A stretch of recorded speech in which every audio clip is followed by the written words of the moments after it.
Hello guys, Wyatt here. Today is day 43, season 3, that's the video. Start off here, still got the usual, all the cars parked up. Now obviously the Golf was never really parked up in this area. But the farmers asked farmer's son if you can just sort of keep the IS-200 in this area, out of the way of these two, at least one of them, and out of the way of the yard really, as he doesn't want to get it scratched. And obviously he wants to be out of the way of his dad if he's working or whoever's working. But obviously he doesn't want to be fully against the tank because then it just blocks it really. Because it can reach up until the sort of tow bar or the drawbar of the cattle trailer. So as long as you park a tractor next to it, you'll be fine. So the IS-200 doesn't have to be moved. Yeah, still hasn't got that sticker for it though. We'll see when that arrives. And we've got the roller and the little trailer. The little trailer's been moved over to this side of the shed, out of the way. That's the Keenan. 8060 parked up. She'll be on a job soon. Quad will be parked up for quite a while now. Ducks and ducklings, chickens and chicks parked up. Knocking about, sorry. 7740 parked up. Not doing anything, just sat on the back of it. Sheep trailer there as usual. And we've got farmer's son in T6080 with the Keenan on the back, and he's just turned that on there, just letting it spin for a bit, seeing if there's any weird noises or anything to be done to it. So just checking it over before the animals actually come in and they use it. So obviously you'll have to open up this and check about it, but just letting it run for a bit now and seeing how it spins basically. You've just turned on. So now we've had a bit of a rearrange around the shed. So the forage harvester was where the mini baler was, and because of the sort of the drawbar, I guess you'd say, was sticking out so much, it's quite long, so the mower was in the same spot it was with the mini baler. So they moved the round baler there, left the bale wrapper in the middle, the mower's further back, the lawnmower's further back, rake hasn't moved, and obviously Joe Forge is in the back, and as you can see, the PTO there, there's the drawbar, so it goes down the side nicely past the rake. So there's actually quite a big gap now. So if they move the lawnmower sort of in between the tank and the pressure washer, they'd have a bigger gap. But yeah, so they've had a bit of a rearrange there. So there's a bit more space. T6175 parked up, or abandoned, I guess you could say, on the first spread on the back. And we've got 3 bags left, so they're going to have to get 3 more. I believe they are going to be doing some jobs soon, so they might have to. Basically, once they finish the third jobs, they order a bunch in. Because they do quite a bit of third jobs, to be honest. Obviously, they get 6 bags in, so they have enough for themselves, and obviously enough for the jobs. So there's no point ordering in 3 more and then having to use them or whatever. So once they're done with the first bit in, they'll order the rest, which I don't imagine there's going to be. I can't remember when there was never any fur bags in the shed, so there's probably going to be 1 or 2 left over once they're done. But obviously depending on the side of the field and if they have any jobs.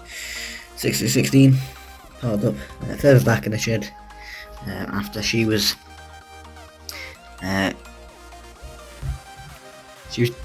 loading up the fur. So now she's just back on the muck grabbing in the shed. There we got the tyre handler sort of abandoned, I guess, with McHale spikes on the front.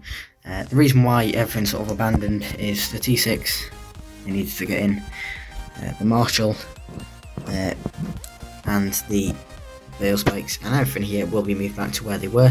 They just need to be moved out of the way for now. So they're not just really abandoned, I guess, but that is But yeah, they obviously don't need to use it if they've left it like that.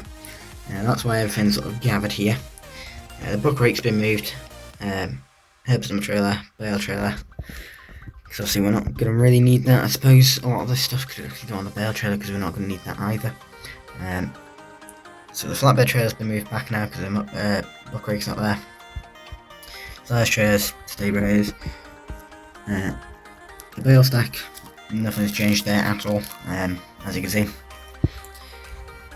Then here we have the farmer in the 6920S.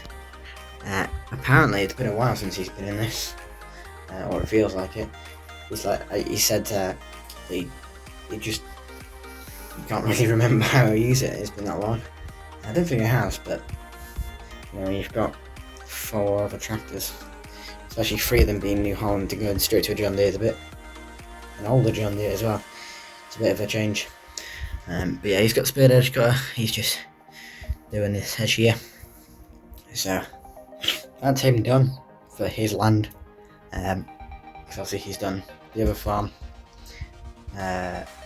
He's done a bit for them. He's done the 2 fields near the other farm that he owns, and then obviously the hedges here.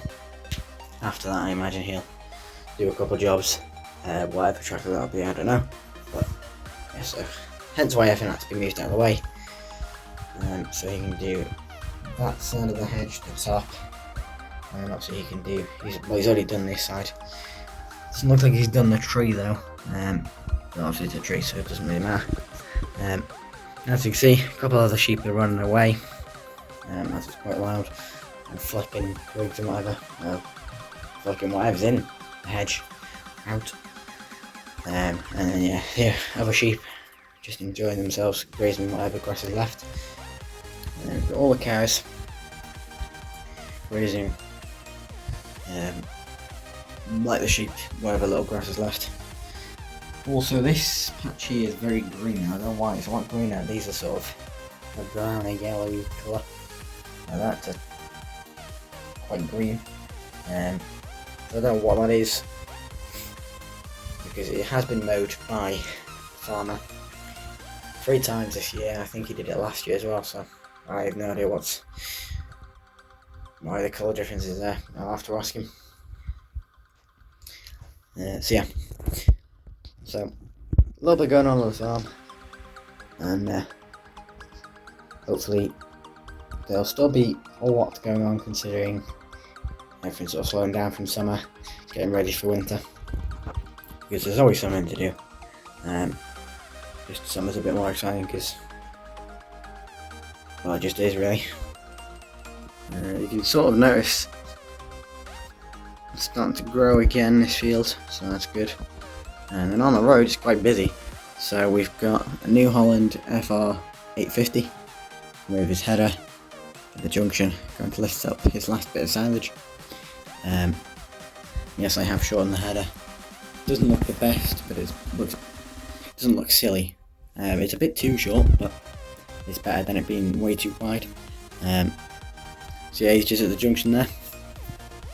I mean, if I had to choose between this and the John Deere, I'd be going for this. Whether I was a New Holland man or not, I would. Just very nice harvesters, to be honest. Same with the John Deeres. Then we have the contractors in 74, sorry, Fent, with their McHale mower on the back. They're just heading off to cut a bit of grass for a customer, and do a bit of topping for someone else. So they're not really slowing down through September. By October it'll be all slowed down, but they say they've got quite a lot of jobs going on for September, and obviously September so far has been quite rainy, so not the best for doing grass. But yeah, I think they've already got a tractor stuck, and that was like 2 to 3 days into September. So yeah, but then again, it was quite a boggy field in the first place. Yeah, the rain definitely didn't help. So yeah, they might be, I don't know if they are, but they might be obviously they were downsizing kits, so they might be selling the front mower.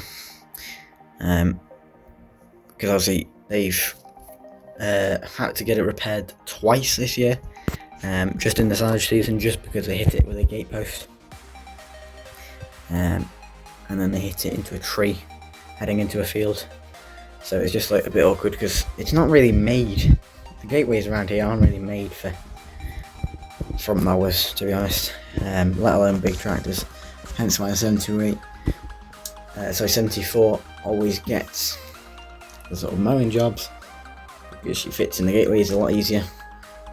That's why she does a lot of the jobs, and the T7 TVT 190 just sort of does the odd jobs, and then the 6210R, being the bigger tractor, does the bigger jobs where it doesn't involve a tight gateway, like silage and stuff.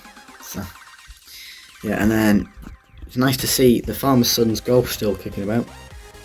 Nothing's changed, still the red CB spoiler and the Grassman sticker with the strobes.